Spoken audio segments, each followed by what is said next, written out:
La yukallifullahu nafsan illa wus'aha. Baik. Tidak mungkin Allah itu menguji seorang hamba di luar batas kemampuannya.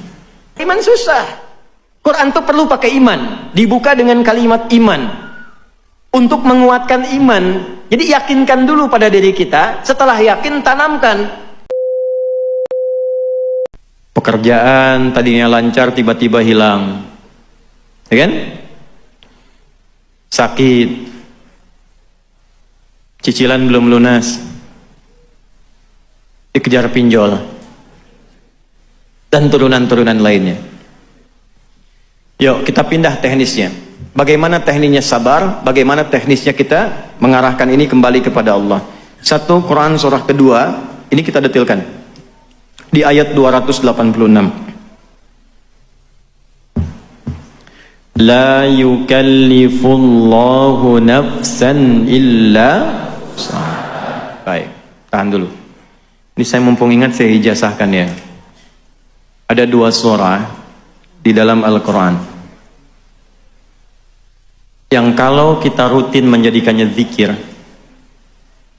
doa kita cepat dijawab oleh Allah. 1 surah Al-Fatihah, yang kedua 3 ayat terakhir di surah Al-Baqarah. Lillahi ma fis samawati wa ma fil ardh sampai la yukallifullahu nafsan illa wus'aha. Nah, ini 2 surah ini. Al-Fatihah, kemudian 3 ayat terakhir di surah Al-Baqarah. Ini hadisnya sahih di Sahih Muslim. Nanti ada surah-surah lain. Nanti lain waktu kalau masih panjang waktunya, di kesempatan lain kita khusus membahas misalnya surah keutamaan surah tertentu dalam Al-Quran. Saya kembalikan dulu. La yukallifullahu nafsan illa wus'aha.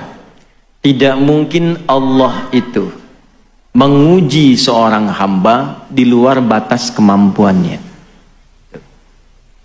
Tanamkan itu dulu. Tidak mungkin Allah menguji seorang hamba di luar batas kemampuannya. Kita sederhanakan bahasanya. Tidak mungkin Allah menguji kalau Anda tidak mampu. Jadi kita hidup pasti diuji. Nah, ujian yang Allah berikan kepada kita itu diberikan ketika kita dipandang mampu. Kalau nggak mampu nggak akan diuji. Jadi kalau Anda sekarang punya masalah, ibu seberat apapun, itu artinya ibu dinilai mampu, Adi Hidayat tidak mampu. Karena itu ujian yang Anda alami tidak diberikan kepada saya, kepada Anda, karena Anda dinilai mampu. Kalau nggak mampu nggak akan dikasih. Itu harus yakin. Makanya kita baca Quran pertama pakai iman. Kalau nggak pakai iman susah. Quran itu perlu pakai iman. Dibuka dengan kalimat iman. Untuk menguatkan iman. Jadi yakinkan dulu pada diri kita. Setelah yakin tanamkan. Motivasi diri kita. Tidak mungkin saya diuji kalau saya nggak mampu. Itu. Bikin status kalau dalam bahasa kita. Pasti bisa, pasti bisa, pasti bisa. Allah pilih saya karena saya mampu. Nggak mungkin diuji kalau nggak mampu. Tanamkan dulu itu. Nah, ini bagian pertamanya. Dan kalau Allah percaya, Anda nggak boleh ragu. Yang nitipkan Allah bukan saya, bukan yang lain. Ini bagian 1. Ya, jadi apapun yang kita alami dalam hidup, kalau sudah ditakdirkan kita menjalani itu, artinya kita mampu menyelesaikannya. 1. 2, pindah sebentar. Suka berdoa nggak? Hah? Suka. Kan biasanya pengen sukses ya, pengen lancar ya, pengen baik ya. Apa tandanya doa Anda akan dijawab? 1 juta. Hah? Benar, 1 juta tuh. Tolong catat tuh. Ya. Kalau Anda sabar 2 detik aja, jadi 5 juta tuh. Cuman tercatatnya kan 1 juta. Mas, yang ini mas ya. Right. Apa tandanya bahwa doa Anda akan dijawab? Diberi ujian. Itu tandanya. Nih, saya kasih tahu sebentar. Ini saya baru ikut wisuda tadi nih, ya. Ini rektornya nih Pak Sobi nih, ketua SDIK-nya. Bagaimana tandanya seseorang itu bisa diwisuda? SD pengen naik ke SMP, SMP pengen ke SMA. Bagaimana caranya bisa naik? Diuji dulu. Kalau nggak ikut ujian, dia nggak akan naik kelas. Nggak mungkin tiba-tiba wisuda, tak pernah ujian. Pasti disoal.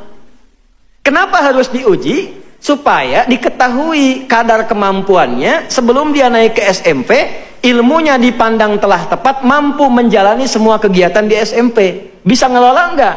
Bisa ikut pelajaran nggak? Bisa nyelesaikan nggak? Maka ujian itu berfungsi menguatkan siswa tadi, sehingga ketika dipandang kuat, siap dia menjalani kehidupan berikutnya. Kita berdoa, tanda doa dikabulkan itu dikasih ujian dulu. Jadi jembatan menuju jawaban doa itulah ujian. Kenapa mesti diuji? Untuk mengetes pada diri kita, serius nggak pengen itu? Nanti kalau sudah dapat bisa ngelola nggak? Kalau dikasih nggak bisa ngelola, jadi musibah. Allah punya sifat Rahman, tidak ingin menetipkan satu hal pada seorang hamba yang menjadikan dia tersiksa dan punya dosa dengan itu.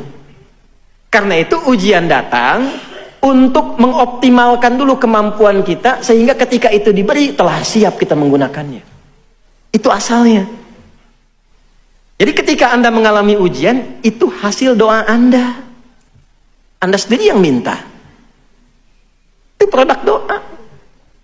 Ya Allah, saya ingin begini, begini, begini. Datang ujian. Kenapa mesti saya ya Allah? Kan kamu tadi yang minta. Jadi pahami, ujian itu sebagai jembatan menuju jawaban doa kita. Begitu kita minta ada masalah, segera bersyukur. Alhamdulillah, tandanya doa akan segera dijawab.